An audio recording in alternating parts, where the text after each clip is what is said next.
اگر راستہ وہاں سے نہیں بن سکا جہاں سے تم نے سوچ رکھا تھا تو اس کا مطلب یہ تو نہیں کہ اب تم کبھی منزل تک نہیں پہنچ سکو گے۔ تم اپنی محدود سوچ میں رہ کر سوچتے ہو، مگر وہ ذات تو لامحدود ہے، اس کے موضوع کی تو کوئی حد نہیں۔ وہ جب تمہیں قطرہ مانگنے کی ہمت دیتا ہے تب اس نے تمہارے لیے پورا سمندر تیار کر رکھا ہوتا ہے۔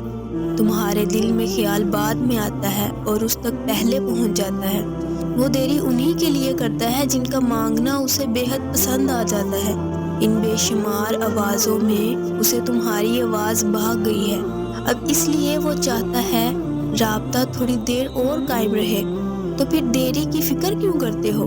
وہ اگر تمہاری پکار سننا چاہتا ہے تو تم بھی اس کو پکارتے رہو، پھر وہ تمہیں وہ بھی دے گا جس کے لیے تم اسے پکار رہے ہو۔ معجزوں کی راہ تو اللہ آخری سانس تک کھلی رکھتا ہے، تو تم تب بھی دعا کرتے رہنا جب تمہارے پاس قبولیت کی کوئی وجہ باقی نہ رہے، کیونکہ بے بس تم ہو۔ وہ تو پل میں نصیبوں کو بدل سکتا ہے، وہ لمحوں میں دلوں کو موڑ سکتا ہے۔ جب اللہ کو اپنے کسی بندے کا مانگنا پسند آ جاتا ہے تو وہ ہر روز اسے اپنے در پر بلاتا ہے۔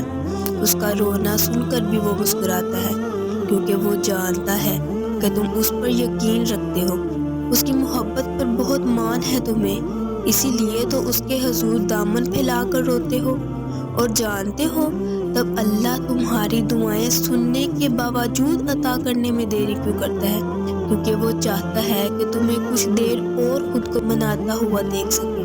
قبولیت کی تو وہ پہلے ہی ٹھان چکا ہوتا ہے، بس تمہیں سننے کے لیے وقت بڑھا دیتا ہے۔ تو پھر اسے مناتے رہو، کیا پتا تمہارا منانا ہی اسے پسند آ جائے اور وہ تمہیں تمہاری چاہ سے نواز دے۔ اور یہ مت سوچو کہ وہ تو آپ کی سن نہیں رہا، آپ کو جانتا نہیں ہے۔ تمہارا اللہ تمہیں تب سے جانتا ہے جب تمہارے وجود کے لیے مٹی بھی اکٹھی نہیں کی تھی، تم اپنی ماں کے وجود کا حصہ بھی نہیں بنے تھے۔ وہ تمہیں تب سے جانتا ہے کہ یہ میرا بندہ ہے، اس نے تمہارا ایک ایک جوڑ بہت محبت سے بنایا ہے۔ وہ تب بھی جانتا رہے گا جب روز محشر تمہاری ماں تک تمہیں نہیں جانے گی۔ اللہ تمہیں کبھی نہیں بھولتا، نہ تب بھولا جب تمہیں اپنے نام کی زندگی دی، نہ تب بھولے گا جب تمہیں موت دے گا۔ وہ اللہ ہے، تمہارا اللہ۔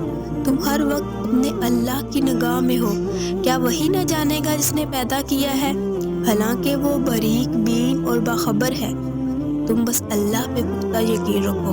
تم نہیں جانتے کہ اللہ نے تمہارے لیے کیا سوچ رکھا ہے، تم نہیں جانتے کہ اللہ نے تم تک تمہاری چاہت پہنچانے کے کتنے انتظامات کر رکھے ہیں، تم نہیں جانتے کہ اس دیری کے بعد تمہاری ہر اس دعا کی قبولیت ہے جو تم مانگا کرتے تھے۔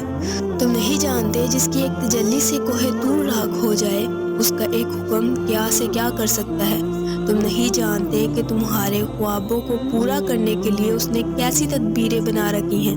تم نہیں جانتے کہ تمہیں توڑنے میں ہی اس نے جوڑنے والے سبھی راز چھپا رکھے ہیں۔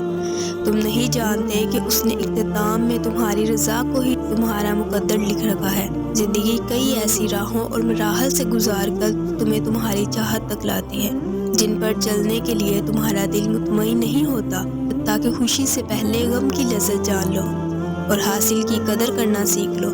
ایک طریقہ وہ ہے جس کے لیے تم خود کو تیار کرتے ہو، اور دوسرا وہ ہے جس کے لیے اللہ تمہیں تیار کرتا ہے۔ مگر جب تم اپنے طریقوں پر اڑ جاتے ہو تو وہ نہ تمہیں آگے بڑھنے دیتا ہے اور نہ پیچھے مڑنے دیتا ہے، تاکہ تمہیں یاد کروا سکے کہ سکون کو قریب لانے کے لیے تمہیں پہلے اس کے قریب جانا ہوگا جو اس سکون کو عطا کرنے والا ہے۔ مایوسی اور امید تم میں ہے۔ وہ کہتا ہے اللہ تمہارے حالات تب تک نہیں بدلتا جب تک تم وہ نہیں بدلتے جو تمہارے اندر پوشیدہ ہے۔ تو جب تک تم ان چیزوں پر خوش رہنا نہیں سیکھو گے جو تمہارے پاس ہیں تو اللہ تمہیں وہ کیسے دے گا جو تم مانگتے ہو۔ یقین رکھنے والے یقین رکھتے ہیں اور راستے بنانے والے راستے بنا دیتے ہیں، تو تم یقین اندیشوں میں پڑے ہو۔ منصوبے بھی وہ بناتا ہے اور راستے بھی وہی نکالتا ہے۔ تمہارا کام بس دعا کرنا ہے، صبر کی اس آخری سانس تک جب تک تمہیں وہ مل نہیں جاتا جو تمہیں چاہیے۔ تمہارا بکھرنا عارضی ہے مگر اس کا تھام لینا مستقل ہے۔ تم نے خود کو خود ہی توڑ رکھا ہے ورنہ وہ تو کب سے تمہیں جوڑنے کے لیے تیار بیٹھا ہے۔ تو تم ان کڑچیوں کو اس کے پاس لے جاؤ، پھر وہ انہیں یوں سمیٹ دے گا جیسے اس کا ایک حرف کن ان دو جہانوں میں سمٹ کر انہیں زندہ کر دیتا ہے۔